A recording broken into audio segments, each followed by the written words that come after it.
And welcome to the Ruby Tuesday. My name's Ruben, and this is my quick review for the second Fullmetal Alchemist Brotherhood movie, live action Netflix movie. I guess they bought the rights to it and now it's a Netflix movie. I know people had mixed reactions to the first live action film. Nevertheless, we're here to talk about the revenge of Scar. But let me know your thoughts on the live action and the anime. Is it one of your top 5 favorite animes of all time, perhaps? Fullmetal Alchemist Brotherhood is one of my all-time favorite animes, so I went into this with a bit of trepidation. When a mysterious figure starts to target state alchemists for their sins against God, alchemist Edward Ilric and his brother Alphonse are at their most vulnerable.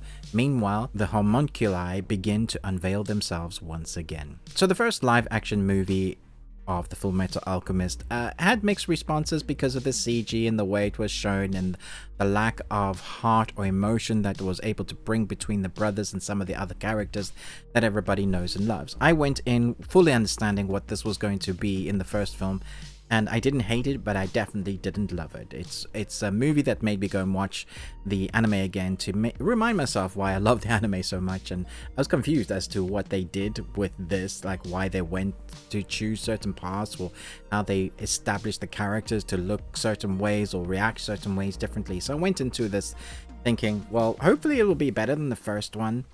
And in my opinion, it is. It's much better than the first one. In fact, they get Alphonse and the brother quite right. There's this comedic tone that plays throughout the second film.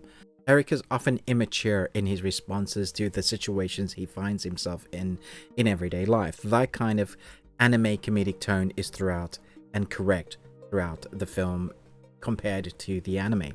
And then when it comes to the serious moments, his demeanor changes and he is the battle-hardened youngster that he is, and his mind is sharpened, but you still have that comedic overthrow. And when it comes to the brother, who's mostly serious, they do play a bit of gags on each other because he's in a tin suit. And if you know the story at all, you'll know that the brother's kind of soul spirit is in this tin suit, and they're desperately trying to get their bodies back because at the beginning of, well, season 1 or the movie, that they lost their body parts and their bodies doing a forbidden technique to try and bring back their loved one, their mother.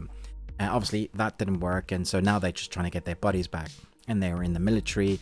And this second film has a really nice I guess juxtaposition with the character of Scar, who's gone through his own turmoil. He thinks he's doing God's work, and I think the character themselves, the actor, plays it very well, quite close to the chest, but you see the emotion that he's going through, the turmoil, and the justification for what he's doing, taking out these alchemists because he thinks they're evil. At the same time, we're having the sins, that the homunculi, the sins named after homunculi, around doing their own dark deeds. And you know that there are always going to be issues and they're going to be hard to defeat. And if you've not watched the anime, you're going to be thinking to yourself, what are these things? If you've watched the first film, they'll probably give you some understanding. The second film will give you a little bit more understanding. But third film, if they're doing a trilogy, is going to be where they, complete that story. And I think it will do it justice for people that understand the story from only the film perspective. But if you're watching the anime, you're going to be like, you've left so much out. And there were moments in this film from the anime perspective that they've left so much out. It feels like they've skipped over some of the homunculi storyline, the bits in the anime that you love. Doing comparisons consistently is going to destroy you when you're watching this film. I would suggest putting it outside of your mind and just thinking of it as an adaptation of the story, but their own version of it. And if that upsets you, then you shouldn't be watching this. I liked what they did with the special effects. A lot of it, their sets are built in the vicinity that they are in, just around them, and then the rest is green screen. So what you see is real, but then they've given this overlay that kind of gives everything a look that it is kind of CG the whole way through. I'm guessing they're trying to mask where it is CG, but if you go and look at behind the scenes footage, you'll see how much of it is real, which gives it a nice tangible feeling to when they are actually using the CG with the live action mixture. There's a nice balance there, and I think that works quite well for it. I like the battles that we see. I understand that there are moments that I'm like, oh, that was pretty cool. I like how you showed that in live action.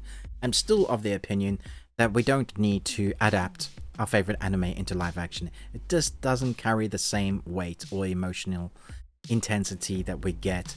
We don't feel the same way. Like, I have no emotions towards these characters. I don't feel anything. The only emotion that I carry towards them is that I had already in the anime. So I still don't think these needed to be made, but I think the second one is definitely a step in the right direction compared to the first.